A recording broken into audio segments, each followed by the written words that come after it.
अगर हमारे पूर्वज सिर्फ नर्ग बजाता, भजन करता, सिर्फ भक्ति करता, तो क्या इस बात से अंग्रेजों को दिक्कत थी क्या? भक्ति करने से सिर्फ दिक्कत नहीं थी, लेकिन भक्ति के माध्यम से समाज को जागरूक करके अलग बिलराज कायम कर रहे थे, उस बात से उन लोगों को दिक्कत थी। मणिपुर के अंदर आदिवासी ने आपस में मारा काटा, वो जमीन की लड़ाई कम थी, वो धर्म की लड़ाई ज्यादा थी। वही आदिवासी कुछ ईसाई बना दिए गए, कुछ कट्टर हिंदू बना दिए गए, और वही नीति कुशलगढ़ में चल रही है। पूरे उदयपुर संवाद का अगर देखते हैं, आरएसएस की सबसे ज्यादा शाखा बांसवाड़ा और कुशलगढ़ में है। और दूसरा भी जो मामला चल रहा है वही है, हम किसी भी धर्म का विरोध नहीं कर रहे, लेकिन हमारे संविधान मानसिक रूप से गुलाम बना के आपस में लड़ाने का काम कर रहा है, वहां हम खड़े रहेंगे और बोलेंगे। हमें ध्यान रखना है, हमें धर्म के नाम से नहीं लड़ना है, न धर्म के लिए लड़ना है। हमको जल जंगल जमीन के लिए लड़ना है, धर्म के लिए नहीं लड़ना है। भक्ति के माध्यम से समाज में जन जागरण करने वाले संत सुरमाल महाराज, मावजी महाराज, और साथ ही इस इलाके के अंदर मामा बालेश्वर, जिन्होंने आदिवासी बाहुल्य क्षेत्र के अंदर इस समाज को एकजुट करके इस समाज के लिए, हक अधिकार के लिए, स्वाभिमान के लिए अंग्रेजों से लड़ाई लड़ी, राजा रजवाड़ों से लड़ाई लड़ी। इन समस्त महापुरुषों को, इन गुरुओं को नमन करते हुए मेरी बात को शुरू करना चाहूंगा। आज ये जो कारवां बढ़ा है, रास्ते में लोग आ रहे हैं, ये किसी के बुलाए हुई भीड़ नहीं है। ये 1500 आदिवासी 17 नवंबर 1913 को जो शहीद हुए थे, उनका खून है और वो बदला लेने के लिए आई हुई है यहाँ किया। वो सपना पूरा करना है हमें। बड़े दुख की बात है कि 1913 में एक ही दिन में लाखों की जो संख्या इकट्ठी हुई थी गोविंद गुरु महाराज के नेतृत्व में, इसी पहाड़ी पे, इसी पहाड़ों पे आसपास के। और उस समय तत्कालीन जो राजा रजवाड़े अंग्रेजों की मदद से गोलियां चलाई, और इस नरसंहार में इस पहाड़ी पे महिलाएं भी थी, बच्चे भी थे, बड़े बुजुर्ग भी थे, जवान भी थे। और एक ही दिन में अगर 1500 लोग, 1500 के करीब लोग एक साथ मरते हैं, तो आसपास का जो मध्य प्रदेश, वर्तमान में राजस्थान, गुजरात, महाराष्ट्र, जो उस समय बिल टेरिटरी के नाम से जाना जाता था, उस इलाके में क्या स्थिति बनी होगी? हम देखते हैं हमारे गांव में, अगर गांव में कहीं एक्सीडेंट हो जाता है कि व्यक्ति मरता है, तो पूरे गांव को तकलीफ होती है, पूरा गांव दुखी होता है, पूरा गांव शोक व्यक्त करता है। और जिस परिवार का व्यक्ति की डेथ हुई है, वो परिवार सालों तक ऊपर नहीं आ पाता है। तो इसी पहाड़ी पे 1500 आदिवासी एक साथ मारे गए 1913 के दौरान। तो इस इलाके में कितना मातम छाया होगा, कितना डर घुसा होगा, कितना दुख हुआ होगा। ये जो गांव पड़ा था, वो गांव आज तक नहीं भरा है। तो वो लड़ाई किसकी लड़ रहे थे? मैं इन इतिहासकारों को कहना चाहूंगा, जिन इतिहासकारों ने बिल प्रांत की मांग को लेकर यहाँ पर भक्ति के माध्यम से आंदोलन खड़ा किया था।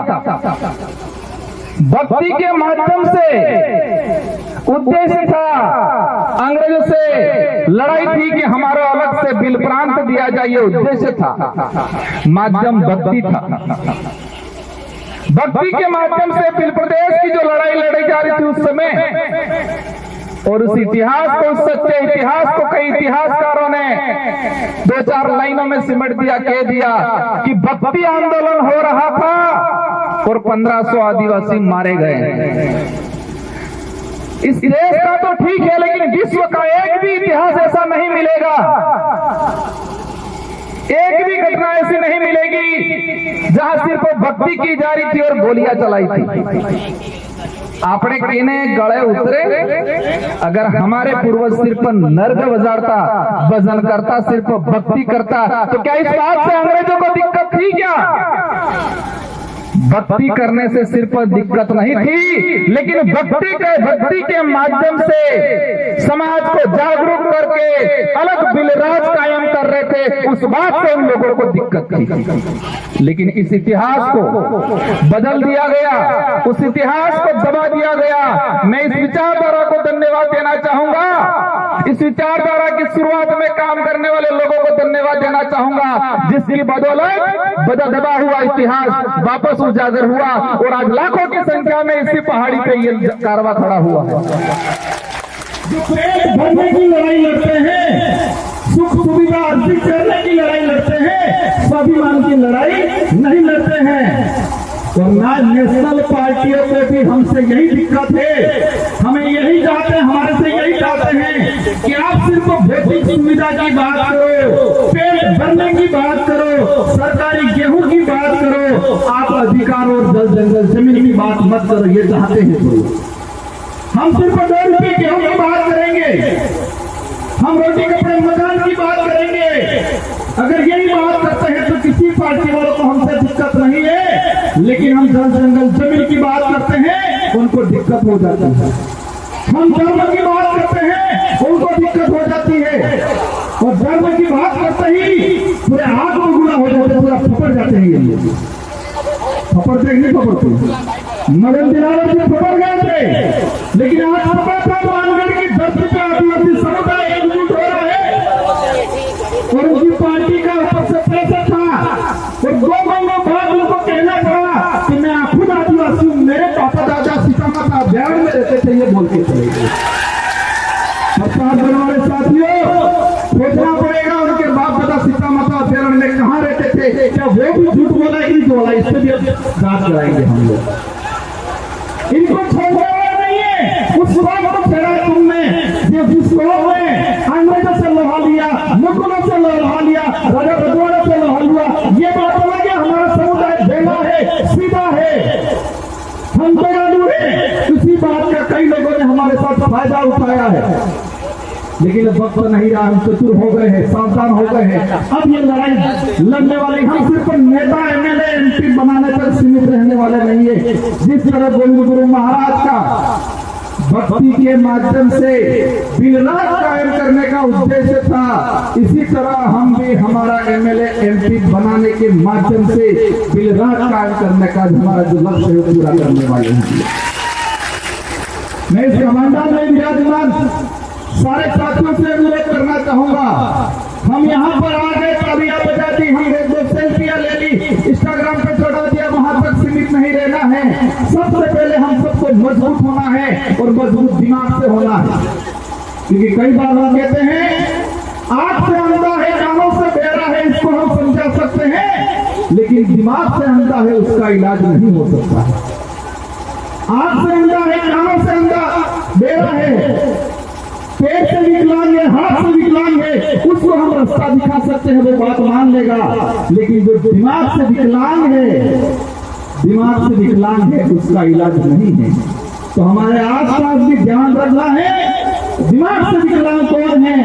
और देखा है ये राष्ट्रीय पार्टी वाले अधिकतर दिमाग से विकलांग है, उनको पर्चियां पकड़ाई जाती है, उनको बुलवाया जाता है, उनको खुद को नहीं पता है हम क्या बोल रहे हैं, क्योंकि वो दिमाग से विकलांग है। अगर दिमाग से विकलांग नहीं होते तो अपने विवेक से सोचते ये सही है गलत है।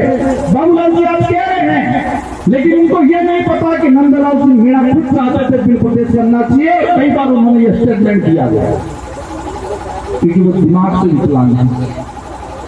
हम सबको पढ़ाई करनी है, और मैं इस मंच से कहना चाह रहा हूं, केंद्र सरकार से बहुत जल्दी बिल प्रदेश को लेके एक कमेटी गठित करके इसका क्राइटेरिया कितना है, इससे हमारे लिए पूरी कमेटी गठित करके काम कराने की कोशिश रहेगी बहुत जल्दी।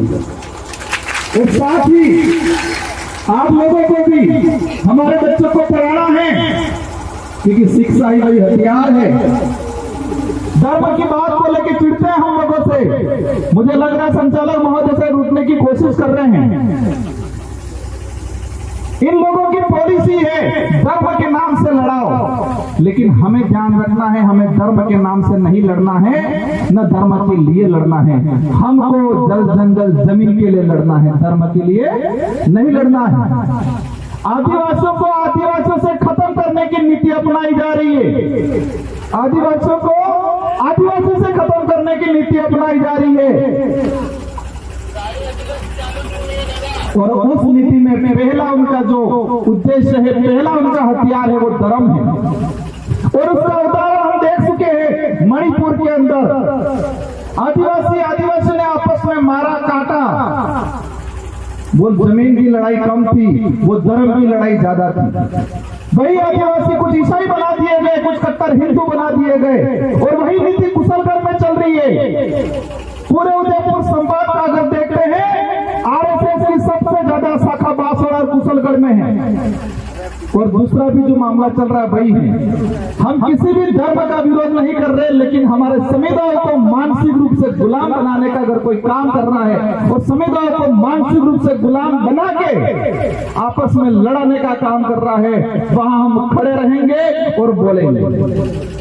मणिपुर के अंदर लड़ाया, वही बाबूलाल जी जाडोल के अंदर लड़वाएंगे। और हमने अभी ये नहीं संभाला तो आने वाले समय के अंदर हमारा समुदाय जमीन के लिए, हक अधिकार के लिए, आरक्षण के लिए, स्वाभिमान के लिए नहीं लड़ेगा, धर्म के लिए लड़ेगा। हम धर्म पूर्वी लोग हैं, हम गोविंद गुरु महाराज, संत सुकुमार महाराज, मालजी महाराज को मानने वाले लोग हैं। हमें दूसरे के किराए के धर्म में रहने की जरूरत नहीं है। इसलिए हम सबको मजबूती से खड़े रहना है। और आज जो आए हैं, हम क्षमा चाहेंगे, कुछ असुविधा हुई होगी। आज मैं एक एमपी हूँ, हमारे 4 विधायक हैं, और हम आज से कह के जाना चाहेंगे, अगली बार बहुत शानदार व्यवस्था मिलेगी आप लोगों को। और कोशिश रहेगी, और आप सबको मिलकर कोशिश करनी है कि अगली बार ये पहाड़ी तो ठीक है, लेकिन वो पहाड़ी भी डग जाए, इतना कारवा बढ़ाना है इस बार। मोदी जी भी मजबूर हो गए सोचने के लिए कि बिल प्रदेश के वासी जब चुके हैं, और इस कार्य में हम हर समुदाय को साथ में लेंगे। इस इलाके में रहने वाले कोई भी समुदाय हो जो मानवता में विश्वास करता है, हमारे पूर्वजों ने भी साथ दिया था। आज देश के अंदर महाराणा प्रताप को महान राजा माना जाता है। महाराणा प्रताप के पास कौन सी सेना थी? इस देश के अन्य सारे राजाओं ने अकबर की अधीनता स्वीकार कर ली, तो महाराणा प्रताप के पास कौन सी ऐसी सेना थी, कौन सी ऐसी तोपें थी? उनके भाई थे जगमाल और पृथ्वी सिंह। वो 2 भाई भी मान सिंह जी के साथ चले गए थे। और महाराणा प्रताप की तरफ से लड़ाई कौन लड़ रहा था? मान सिंह लड़ाई लड़ रहा था। लेकिन मुझे दिक्कत इस बात से है कि पाठ्यक्रम में वो जमीन और स्वाभिमान की लड़ाई थी, लेकिन उस लड़ाई को धर्म की लड़ाई के नाम से डालना चाह रहे हैं लोग। किसकी लड़ाई साबित कर रहे हैं इतिहास में? धर्म की लड़ाई थी, ये बोल रहे हैं। वो धर्म की लड़ाई नहीं थी, जमीन की लड़ाई थी, स्वाभिमान की लड़ाई थी। लेकिन आज इसको झूठा परोसा जा रहा है। वही कौम है जो महाराणा प्रताप के साथ खड़ी रही थी। माइनॉरिटी के लोग थे, आदिवासी समुदाय थे, गला कटवाया था, और राणा प्रताप को देश के अंदर महाराणा प्रताप का गर्व दिलाया। और वही कौम, हम उस समुदाय को भी कहना चाहते हैं, आप दूसरे के बहकावे में नहीं आए। पहले एक भाईचारा था, उस भाईचारे को बढ़ाए। मैं दोबारा वही कहना चाहूंगा, हर उस व्यक्ति का हम साथ देंगे, हर उस व्यक्ति को साथ रखेंगे जो मानवता में विश्वास रखता है, छुआछूत, भेदभाव, शोषण की नीति से दूर रखता है, और हर व्यक्ति का हम साथ देंगे। साथ सभी साथियों को शांतिपूर्वक तरीके से जाना है। कुछ असुविधा हुई होगी, आयोजन कमेटी ने बहुत शानदार आयोजन किया है। ये जो आज व्यवस्था की है, पुलिस प्रशासन का भी शानदार सहयोग रहा है, अन्य डिपार्टमेंट के लोगों का भी शानदार सहयोग रहा है। फिर भी जो कमी पेशी रही होगी, आने वाले साल ये कमी पेशी आपको नहीं दिखने मिलेगी। हम सब मिलकर कोशिश करेंगे। इन्हीं शब्दों के साथ आप सबको धन्यवाद। आप सभी आज प्रण लेके जाए, 1 साल के अंदर हमारे बच्चों को शानदार एजुकेशन दे, खा पी के मजबूत रहे, और पैर से विकलांग होंगे चल जाएगा, लेकिन दिमाग से विकलांग नहीं होना है, ये प्रण लेके जाना है। आज हम जल जंगल जमीन की लड़ाई लड़ेंगे, हम धर्म की लड़ाई नहीं लड़ेंगे, ये प्रण लेके जाना है आज।